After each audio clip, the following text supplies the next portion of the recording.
Ya, Assalamualaikum warahmatullahi wabarakatuh. Saya Herdiansah Hamzah, lebih sering dipanggil Castro, staf pengajar dan peneliti Pusat Studi Anti Korupsi atau Saksi, Fakultas Hukum, Universitas Mula Warman. Eh, kita lanjutkan obrolan santai kita ya. Kita masih akan bahas mengenai korupsi.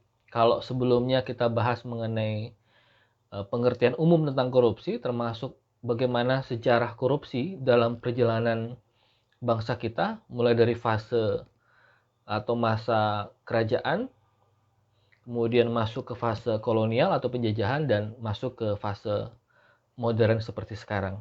Nah, kali ini kita akan membahas mengenai apa sesungguhnya faktor penyebab atau yang mendorong seseorang melakukan tindak pidana korupsi.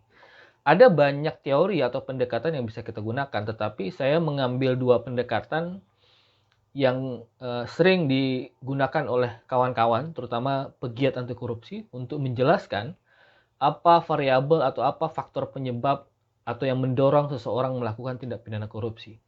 Satu pendekatan yang dibuat oleh Donald Creasy, seorang sosiolog asal Amerika Serikat, yang pada tahun 1950-an dalam disertasinya kemudian membuat satu rumusan tentang apa yang kita sebut dengan teori fraud triangle ya, di mana Creasy mengungkapkan bahwa ada 3 faktor pendorong seseorang melakukan tindak pidana korupsi atau fraud.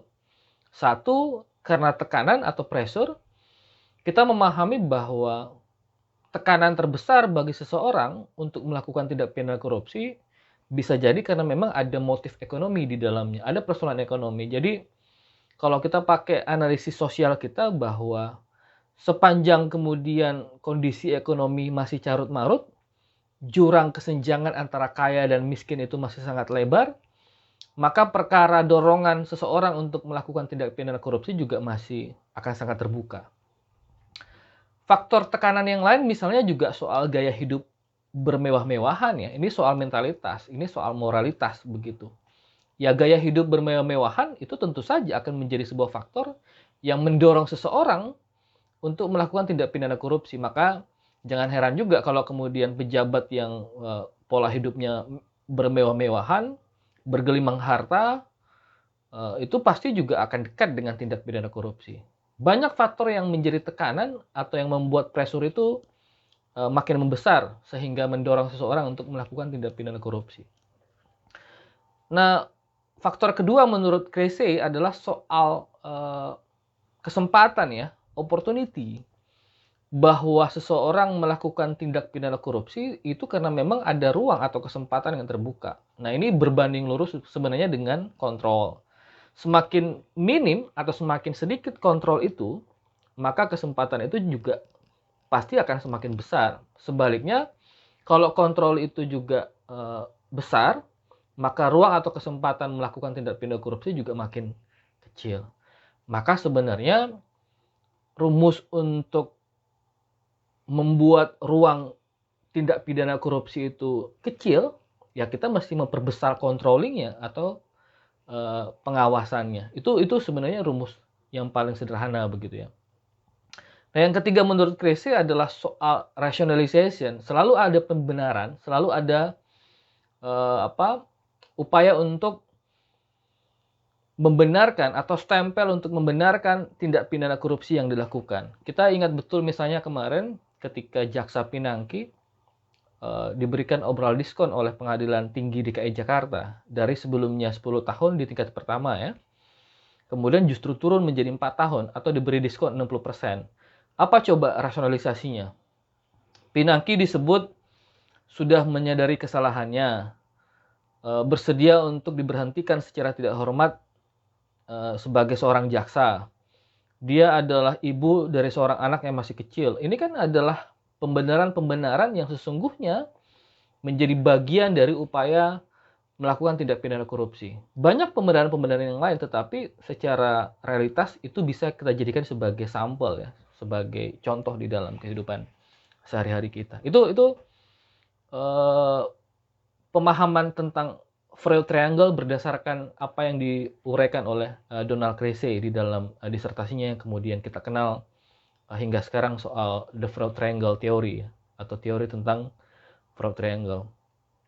Yang kedua, kita bisa pakai pendekatan berdasarkan rumusan yang dibuat oleh Robert Klitgard, seorang akademisi dari Amerika Serikat yang membuat satu tulisan yang kemudian dibukukan dengan judul Controlling Corruption. Itu yang kemudian diterjemahkan ke dalam bahasa Indonesia dengan judul Membasmi Korupsi. Di dalam buku ini, Membasmi Korupsi atau Controlling Corruption yang dibuat oleh Robert Klitgard, itu diperkenalkan satu rumusan yang disebut dengan CDMA atau CDMA ya. Corruption, C-nya adalah corruption, sama dengan discretion atau D-nya itu discretion, plus monopoly atau monopoli, minus accountability atau without accountability.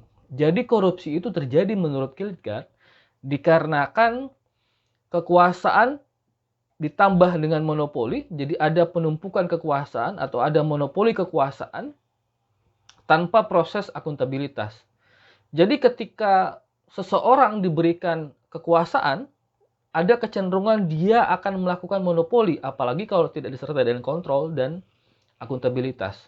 Maka monopoli kekuasaan tanpa pertanggungjawaban yang jelas, akuntabilitas yang jelas, secara transparan, itu akan memunculkan ruang bagi terjadinya tindak pidana korupsi. Maka kurang lebih sama seperti Donald Krause tadi, hal yang patut untuk kita lakukan agar mencegah tindak pidana korupsi berdasarkan pendekatan Klitgard, sebagaimana juga pendekatan Krause tadi, adalah soal bagaimana controlling itu, bagaimana kontrol terhadap kekuasaan itu. Nah, kalau ada pertanyaan siapa yang bisa melakukan kontrol, tentu saja hal yang pertama yang mesti kita lakukan adalah membangun sistemnya. Penggunaan keuangan, kita bangun sistemnya. Kalau dalam bingkai Negara Kesatuan Republik Indonesia, Badan Pemeriksa Keuangan secara eksternal kan pasti mengawasi penggunaan keuangan, pemakaian APBN, termasuk di daerah gitu ya. Secara internal juga kita ada inspektorat, ada APIP ya, aparatur pengawas internal pemerintahan, ada BPKP gitu ya, yang kemudian mengawasi proses penggunaan anggaran secara internal pemerintahan. Nah, mesti berimbang antara pengawas internal dan pengawas eksternal. Termasuk juga kontrol terhadap kekuasaan. Kalau misalnya hari ini kekuasaan itu cenderung otoriter karena gaya